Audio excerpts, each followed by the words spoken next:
प्यारे बच्चों नमस्कार। एलएस क्लासेस के इस ऑनलाइन लेक्चर में आपका स्वागत है।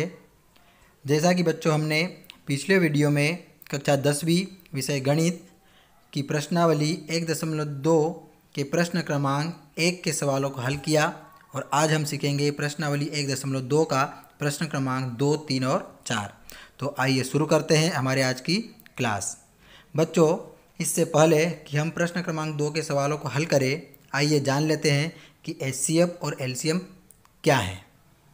बच्चों एचसीएफ का full form highest common factor होता है, जिसे हिंदी में महत्तम समापवर्तक कहते हैं। यानी वह सबसे बड़ी संख्या जिसका दी गई सभी संख्याओं में पूरा भाग चला जाए, दी गई संख्याओं का एचसीएफ अथवा महत्तम समापवर्तक कहलाती है। इसे समझने के लिए हम दो संख्याएं 25 और 65 लेते हैं। ठीक है, चूँकि 25 के अभाज्य गुणनखंड 5 गुणा 5 और 65 के अभाज्य गुणनखंड 5 गुणा 13 होते हैं। बच्चों 25 और 65 के अभाज्य गुणनखंडों में एकमात्र उभयनिष्ठ गुणनखंड 5 है। इसलिए हम कह सकते हैं कि 5, 25 और 65 का एचसीएफ है, अर्थात 5 से बड़ी ऐसी कोई संख्या नहीं है जिसका 25 और 65 दोनों में पूरा भाग चला जाए। इसी प्रकार एलसीएम का full form lowest common multiple होता है, जिसे हिंदी में लघुत्तम समापवर्तक कहते हैं। यानी वह सबसे छोटी संख्या जिसमें दी गई सभी संख्याओं का पूरा भाग चला जाए, दी गई संख्याओं का एलसीएम अथवा लघुत्तम समापवर्तक कहलाती है। इसे समझने के लिए हम पुनः 25 और 65 को लेते हैं और इनका एलसीएम ज्ञात करते हैं। चूँकि 25 के अभाज्य गुणनखंड 5 गुणा 5 और 65 के अभाज्य गुणनखंड 5 गुणा 13 है। बच्चों एलसीएम ज्ञात करने के लिए हम सबसे पहले उभयनिष्ठ गुणनखंड लिख लेते हैं और बाद में शेष सभी अभाज्य गुणनखंड लिखकर गुणा कर लेते हैं। इस प्रकार प्राप्त गुणनफल ही दी गई संख्याओं का एलसीएम होता है। यहाँ पर जो कॉमन फैक्टर है, जो अभाज्य गुणनखंड उभयनिष्ठ अभाज्य गुणनखंड है वो है 5। इसके अलावा हमारे पास बचता है 5 और 13। इसलिए 25 और 65 का एलसीएम बराबर होगा 5 गुणा 5 गुणा 13 बराबर 325। अर्थात 325 सबसे छोटी संख्या है जिसमें 25 और 65 का पूरा भाग जा सकता है। बच्चों इसके अलावा आपको एक बात और जान लेना चाहिए जो कि बहुत ही आवश्यक है ना, और वो यह है कि किन्हीं दो संख्याओं का गुणनफल उनके एचसीएफ और एलसीएम के गुणनफल के बराबर होता है। अर्थात दो संख्याओं का गुणनफल बराबर एचसीएफ गुणा एलसीएम।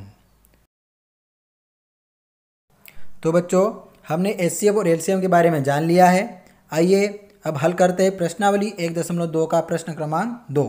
प्रश्न है पूर्णांकों के निम्नलिखित युग्मों के एचसीएफ और एलसीएम ज्ञात कीजिए तथा इसकी जांच कीजिए कि दो संख्याओं का गुणनफल बराबर एचसीएफ गुणा एलसीएम है।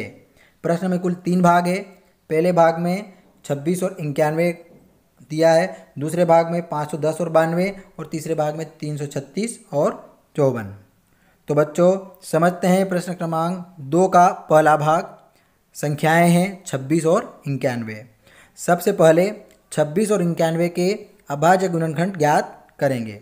क्योंकि 26 के अभाज्य गुणनखंड होते हैं 2 गुणा 13 और 91 के अभाज्य गुणनखंड होते हैं 7 गुणा 13। यहाँ हम देख सकते हैं कि 13 उभयनिष्ठ अभाज्य गुणनखंड है, इसलिए 26 और 91 का जो एचसीएफ होगा वो होगा 13। साथ ही 26 और 91 का जो एलसीएम होगा वो होगा 2 गुणा 7 गुणा 13 बराबर 182।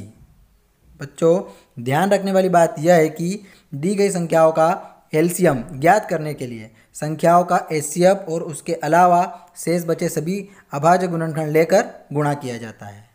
दूसरे शब्दों में हम कह सकते हैं कि एचसीएफ के लिए केवल उभयनिष्ठ गुणनखंडों को ही लिया जाता है, जबकि एलसीएम के लिए उभयनिष्ठ गुणनखंडों के अलावा शेष सभी गुणनखंडों को भी लिया जाता है। आइए अब आगे देखते हैं कि क्या दी गई संख्याओं का गुणनफल उनके एचसीएफ और एलसीएम के गुणनफल के बराबर है अथवा नहीं। बच्चों दोनों संख्याओं का गुणनफल बराबर 26 गुणा 91 गुणा करने पर प्राप्त होगा 2366। साथ ही एचसीएफ गुणा एलसीएम बराबर आएगा 13 गुणा 182 और गुणा करने पर हमें फिर प्राप्त होगा 2366। इस प्रकार हम कह सकते हैं कि दो संख्याओं का गुणनफल बराबर HCF गुणा LCM, और यही हमें सिद्ध करना था। आइए अब दिए गए प्रश्न का दूसरा भाग हल करते हैं। संख्याएं हैं 510 और 92। पहले हम 510 के अभाज्य गुणनखंड ज्ञात करेंगे। 510 के अभाज्य गुणनखंड ज्ञात करने के लिए सबसे पहले हम 2 का भाग देंगे हम 510 में, और 2 का भाग 510 में देने पर हमें प्राप्त होगा 255। अब उसके बाद 255 चूँकि 2 से विभाजित नहीं है इसलिए 3 का भाग देंगे, और 255 में 3 का भाग देने पर प्राप्त होगा 85। अब 85 3 से विभाजित नहीं है इसलिए 85 में 5 का भाग देंगे, और 85 में 5 का भाग देने पर प्राप्त होगा 17। और अंत में 17 एक स्वयं एक अभाज्य संख्या है, इसलिए 17 में केवल 17 का भाग दिया जाएगा और 17 एकम 17 प्राप्त होगा। इस प्रकार हम कह सकते हैं कि 510 के अभाज्य गुणनखंड होंगे 2 गुणा 3 गुणा 5 गुणा 17। अब 92 के अभाज्य गुणनखंड ज्ञात करते हैं। तो 92 को 2 से भाग देने पर प्राप्त होगा 46, फिर पुनः 46 को 2 से भाग देने पर प्राप्त होगा 23, और 23 स्वयं एक अभाज्य संख्या है इसलिए स्वयं 23 से ही भाग दिया जाएगा और 23 एकम 23 प्राप्त होगा।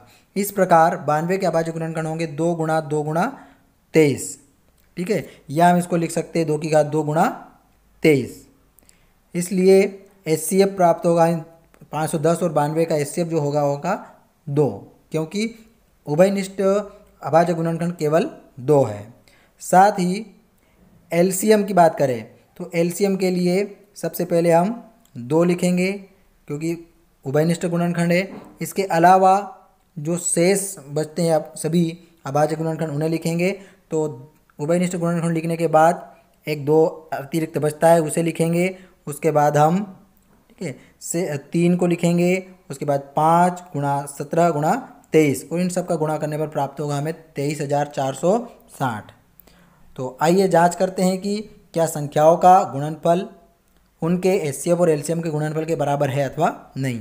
तो दो संख्याओं का गुणनफल बराबर होगा 510 गुणा 92 बराबर प्राप्त होगा 46,920। इसी प्रकार HCF गुणा LCM की बात करें तो HCF हमारे पास 2 है जबकि LCM है 23,460, और गुणा करने पर प्राप्त होगा 46,920।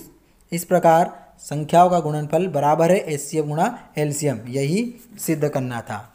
प्यारे बच्चों, आइए अब हम हल करते हैं तीसरा भाग, संख्याएं 336 और 54। तो सबसे पहले हम 336 के अभाज्य गुणनखंड प्राप्त करेंगे। तो 336 को 2 से भाग देंगे, प्राप्त होगा 168। फिर 2 से 168 को भाग देंगे, प्राप्त होगा 84। फिर 84 को 2 से भाग देंगे, प्राप्त होगा 42। फिर 42 को 2 से भाग देंगे, प्राप्त होगा 21।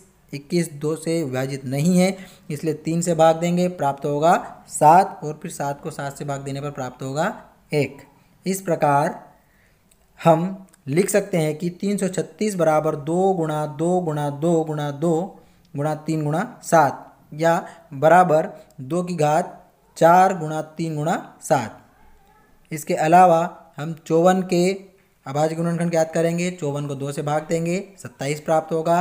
27 2 से विभाजित नहीं है इसलिए 3 का भाग देंगे। 27 में 9 बार प्राप्त होगा, 9 प्राप्त होगा। फिर 9 को 3 से भाग देंगे, 3 प्राप्त होगा, और फिर 3 को 3 से भाग देने पर 1 प्राप्त होगा। इस प्रकार हम कह सकते हैं कि 54 के अभाज्य गुणनखंड है 2 गुणा 3 गुणा 3 गुणा 3, या 2 गुणा 3 की घात 3।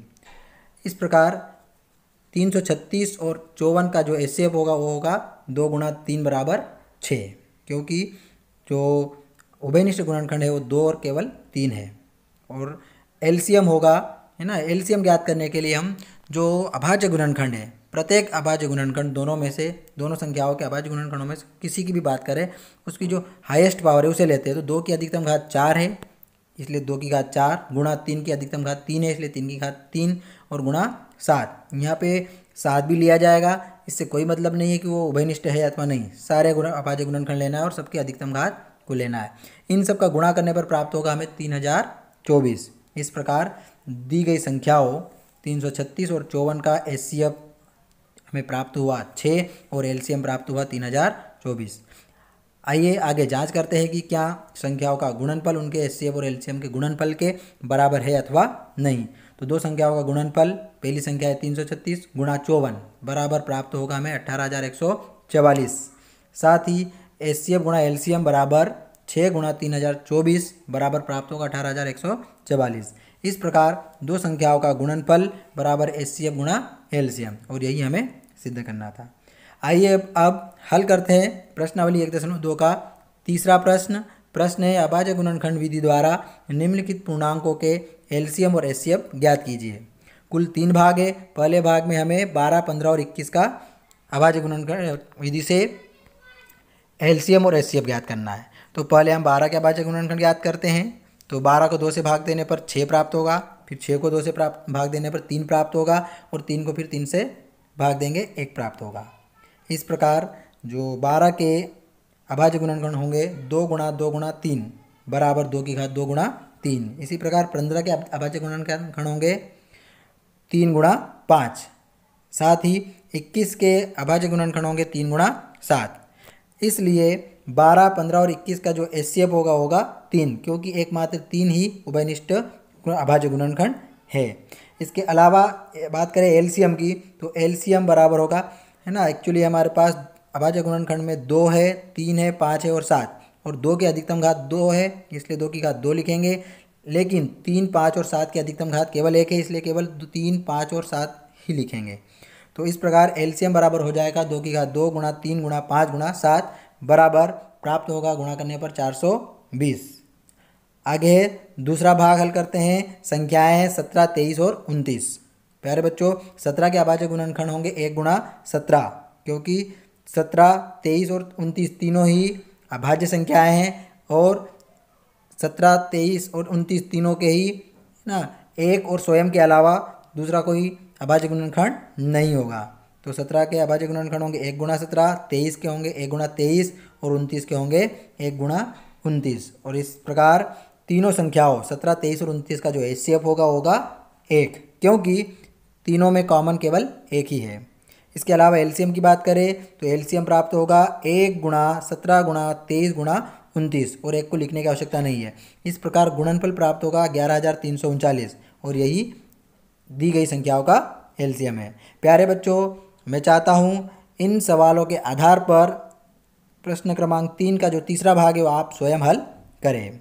आइए आगे बढ़ते हैं और समझते हैं प्रश्न क्रमांक 4। प्रश्न है ना 306 और 657 का एचसीएफ 9 दिया है।